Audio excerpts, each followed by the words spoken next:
ferocious stuff by Stat. And Amar'e with a monster reverse jam. Amar'e was just a grown man. Elevates and detonates. Watch this block by Stoudemire. Fabulous. Because I didn't play basketball organized until I was 14. Amar'e was a man-child. You ever seen the movie Class Act? Yeah. Remember the bully? That's how Amar'e moved, dog. He was athletic, 6'10", jumping out the gym, yelling and screaming and.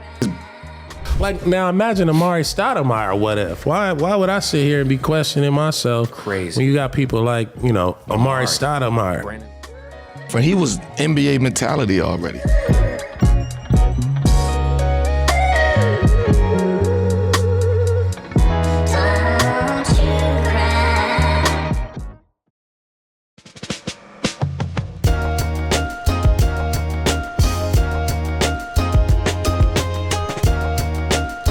What is your definition of a power forward?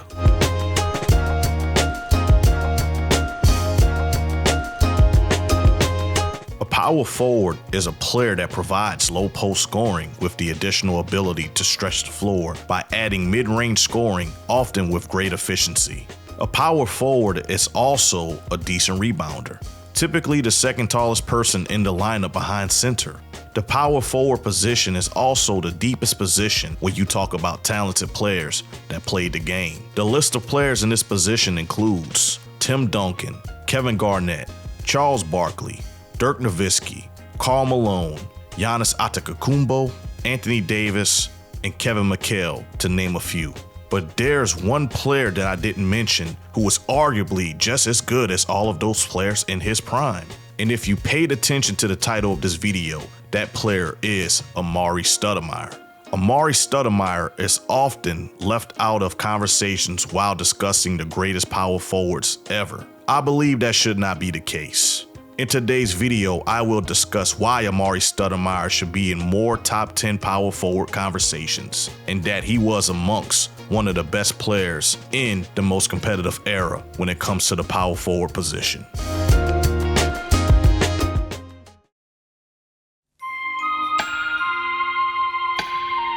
Amar'e Stoudemire was born on November 16, 1982 in Lake Wales, Florida, to Hazel and Carrie Stoudemire. After a split up between Amar'e's parents, Amar'e's mom did agricultural work by picking oranges in Florida before relocating a family to upstate New York to pick apples during the fall season. Amar'e's mom found love again after she met artist Wilmore, with whom she had a son with, Marwan. But Artist ended up passing from a heart attack when Amar'e was just 12 years old. Artist Wilmore passing was tough on Carrie, and her actions reflected it. She was in and out of prison for petty theft and forgery. Amar'e had to move around a lot after moving from upstate New York to Newburgh, New York. And after being in Newburgh for 5 months, he had to relocate to Port Jarvis, New York, where he lived until 1998. Amar'e did have great influences that were active in his life during that period. Policeman Bernie Hayes, Fast Break USA basketball coach Travis King, and his minister, Reverend Bill Williams, helped to guide Amar'e and keep him on the straight and narrow.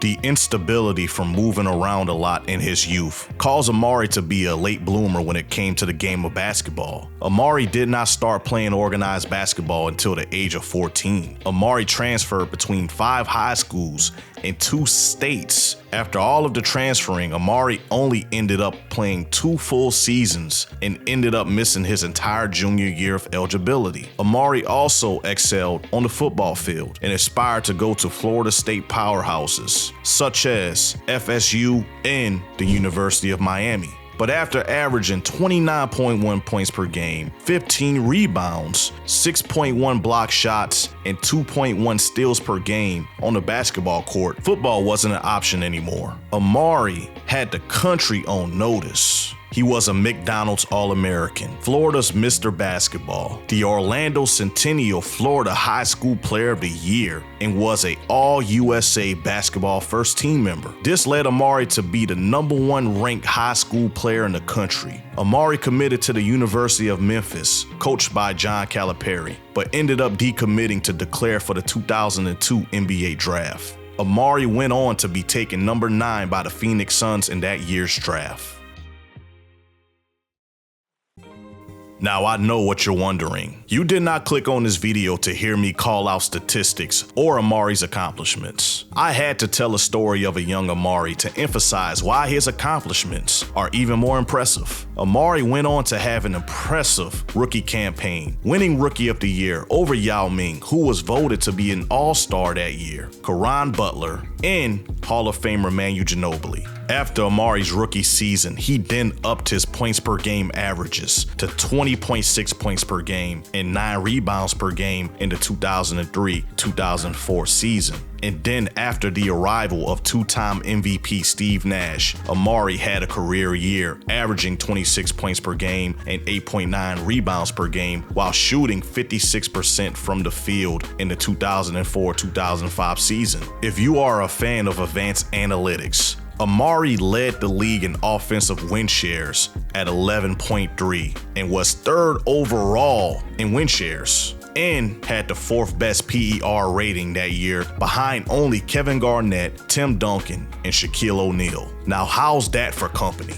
After missing majority of the 2005-2006 season due to injury, Amar'e bounced back and had another great season with averages of 20.4 points per game and 9.6 rebounds per game while shooting 57% from the field in the 2006-2007 season. This stat line allowed Amar'e to be named to the All-NBA first team over players like LeBron James, Kevin Garnett, Chris Bosh, and Carmelo Anthony. Amar'e would then proceed to average 23.2 points per game, 8.7 rebounds per game, while shooting 56% from the field.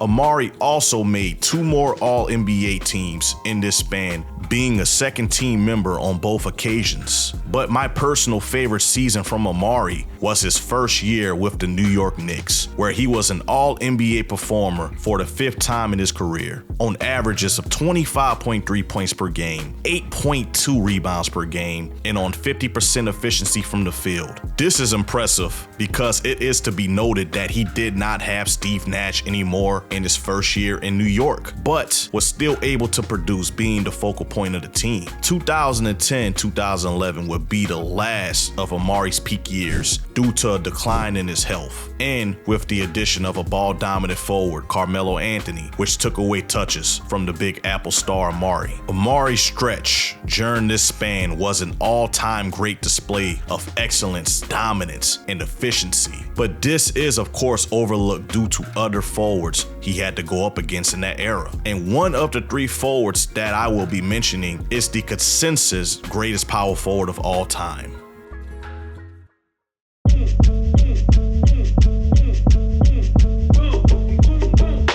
Duncan, Dirk, and KG.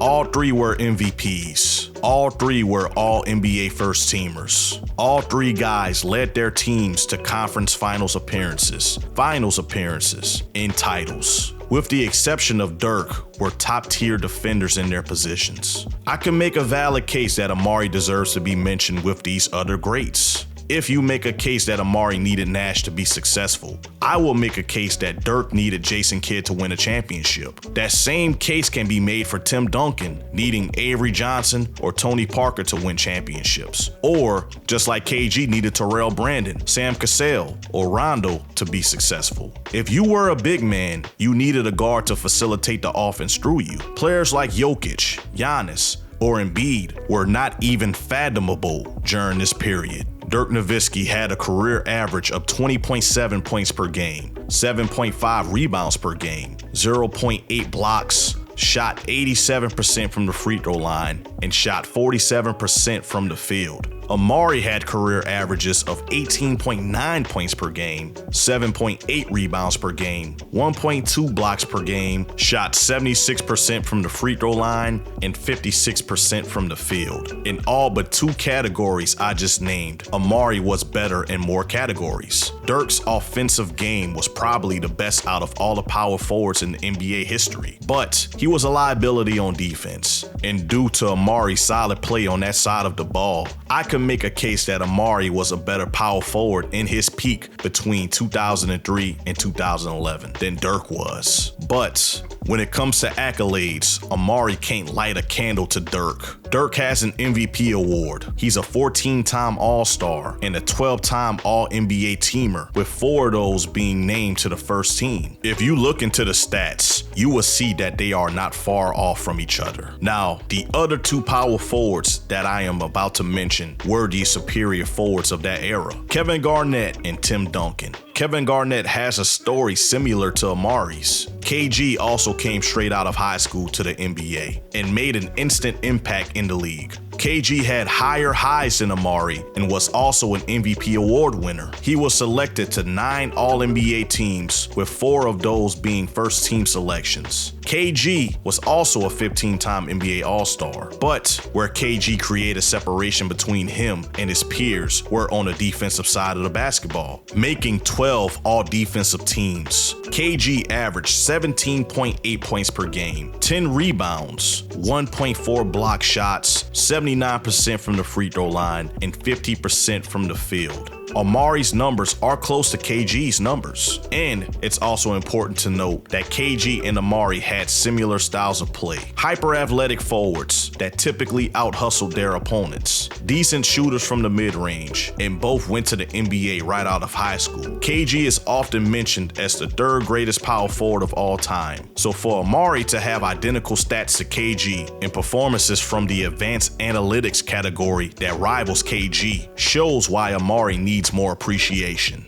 Last but not least, Tim Duncan. Tim Duncan is the greatest power forward of all time. He is arguably the 5th best player to ever play. I will not discredit Duncan by saying that Amar'e was better than Duncan. All I could do is compare the stats. Duncan career stats were 19 points per game, 10.8 rebounds per game. He shot 69% from the free throw line and shot 51% from the field. Duncan was a 2-time league MVP, Rookie of the Year, 15-time All-NBA team member, with 10 of those selections being to the first team. He was also a 15-time All-Star and made 15 All-Defensive teams. It is unfair to compare the two. Duncan is also a 5-time NBA champion and 3 times Finals MVP winner. Now, I know you're probably wondering, why bring up Duncan if I'm making a case for Amar'e being underrated? Dirk, KG, Duncan all played at their best during Amar'e's peak years. Due to their greatness individually, it often overshadowed what Amar'e was doing. Amar'e, in my opinion, was just as great as the other 3. The only problem was that he fell at number 4 in that era, putting him behind Duncan, Dirk, and KG. This is the whole reason why I must make this video in the first place, which takes me to my final reason why Amar'e is often overlooked, and that is because of his teammate.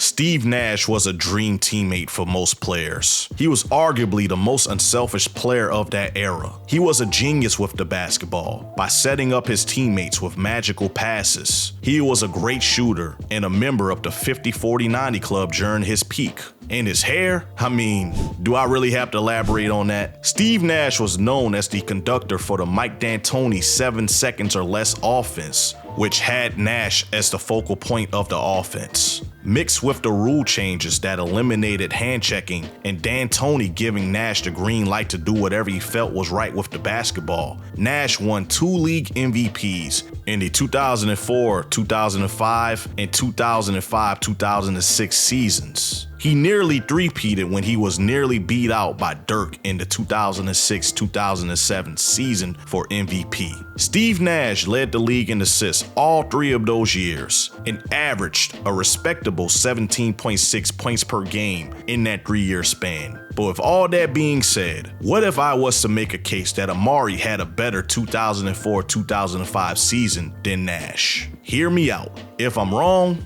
let me know in the comments. Advanced analytics tells you a lot about how effective a player is. As I mentioned earlier in the video, that year, Amar'e led the league in offensive win shares. Oh, but Jonathan, he led the league because Nash was passing him the ball. Care to guess where Nash was in that area? 7th in the league. Now this stat is based off of point production. So let's try another advanced stat, PER. PER measures the player efficiency rating, which summarizes a player's performance. Positive accomplishments that are measured are field goals, free throws, three-pointers, assists, rebounds, blocks, and steals. Negative accomplishments are missed shots and turnovers. Amar'e was 4th in PER rating that year. Steve Nash was 17th. Last but not least, overall win shares. This measures how many wins a player contributes to their team through their offensive and defensive play. Amar'e was 3rd in this category this year. Steve was 10th. We later learned the importance of advanced analytics, but over 20 years ago, this wasn't taken into consideration. Now, Amar'e did miss out most of the following year, and Steve Nash had an even better year and dragged a crappy team to the Western Conference Finals in 2005-2006. But we cannot ignore the greatness of Amar'e in this span. The biggest reason why we don't give Amar'e the credit he deserves is because of Steve Nash. But let's shoot some bail here. If we do it to Amar'e, we have to do it to Karl Malone as well. Because let's face it, Malone played with the 3rd greatest point guard of all time behind Magic Johnson and Isaiah Thomas. Yes, I said it. Isaiah is the 2nd greatest point guard of all time. But hey, that's another video.